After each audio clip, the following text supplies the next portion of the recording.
যুক্তরাষ্ট্রের হামলার পর এবার পাল্টা হুঁশিয়ারি দিল ইরান। কঠোর জবাব দেওয়ার ঘোষণা দিলেন দেশটির নতুন সেনাপ্রধান মেজর জেনারেল আমির হাতামি। একাধিক আন্তর্জাতিক গণমাধ্যমের বরাতে জানা যায়, যুক্তরাষ্ট্রের বিরুদ্ধে সামরিক প্রতিক্রিয়ার ইঙ্গিত দিয়েছেন তিনি। উল্টোভাবে ট্রাম্প প্রশাসনকেই হুঁশিয়ারি দিয়েছেন ইরানের শক্তি নিয়ে যেন কোনো রকম সন্দেহ না করে।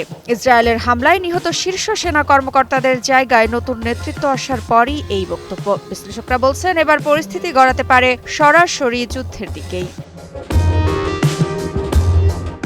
সম্প্রতি যুক্তরাষ্ট্রের হামলায় কেঁপে ওঠে ইরান। ৩টি পারমাণবিক স্থাপনায় মার্কিন হামলার একদিন পরই পাল্টা অবস্থান জানালো তেহরান। ইরানের নতুন সেনাপ্রধান মেজর জেনারেল আমির হাতামি জানিয়েছেন, যে কোনো আগ্রাসনের জবাব দিতে প্রস্তুত তার দেশ। এমনকি আমেরিকার মুখোমুখি অতীত ইতিহাস তুলে ধরে হাতামি বলেন, আমরা বহুবার মার্কিন আগ্রাসনের মুখে পড়েছি, প্রতিবারই আমরা শক্তিশালী প্রতিরোধ দেখিয়েছি, এবারও তার ব্যতিক্রম হবে না। তিনি জানান, আমরা লড়ব আমাদের সম্মান, স্বাধীনতা ও জাতীয় সুখের জন্য।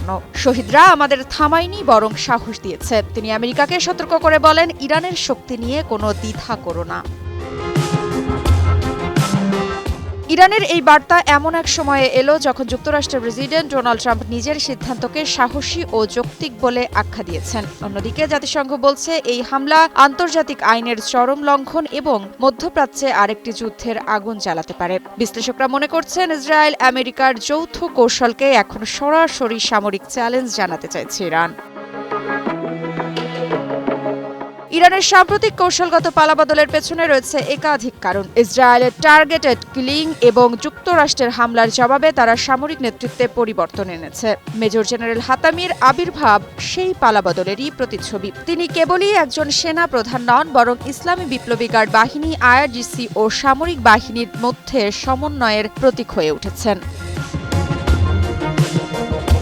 এদিকে বিশ্লেষকদের মতে, ইরানের নতুন এই নেতৃত্ব পশ্চিমা আগ্রাসনের বিরুদ্ধে পাল্টা আক্রমণ কৌশল নিতে পারে। যুক্তরাষ্ট্র ও ইসরায়েলের হামলার পর ইরানের প্রতিক্রিয়া এখন কেবল কথার মধ্যে সীমাবদ্ধ নেই, বরং ধীরে ধীরে গতি পাচ্ছে সামরিক প্রস্তুতির দিকেও। একদিকে আন্তর্জাতিক কূটনীতি যখন চাপ বাড়াচ্ছে সংঘর্ষ এড়াতে, অন্যদিকে মাঠের বাস্তবতা যেন দিন দিন যুদ্ধের দিকেই এগিয়ে যাচ্ছে।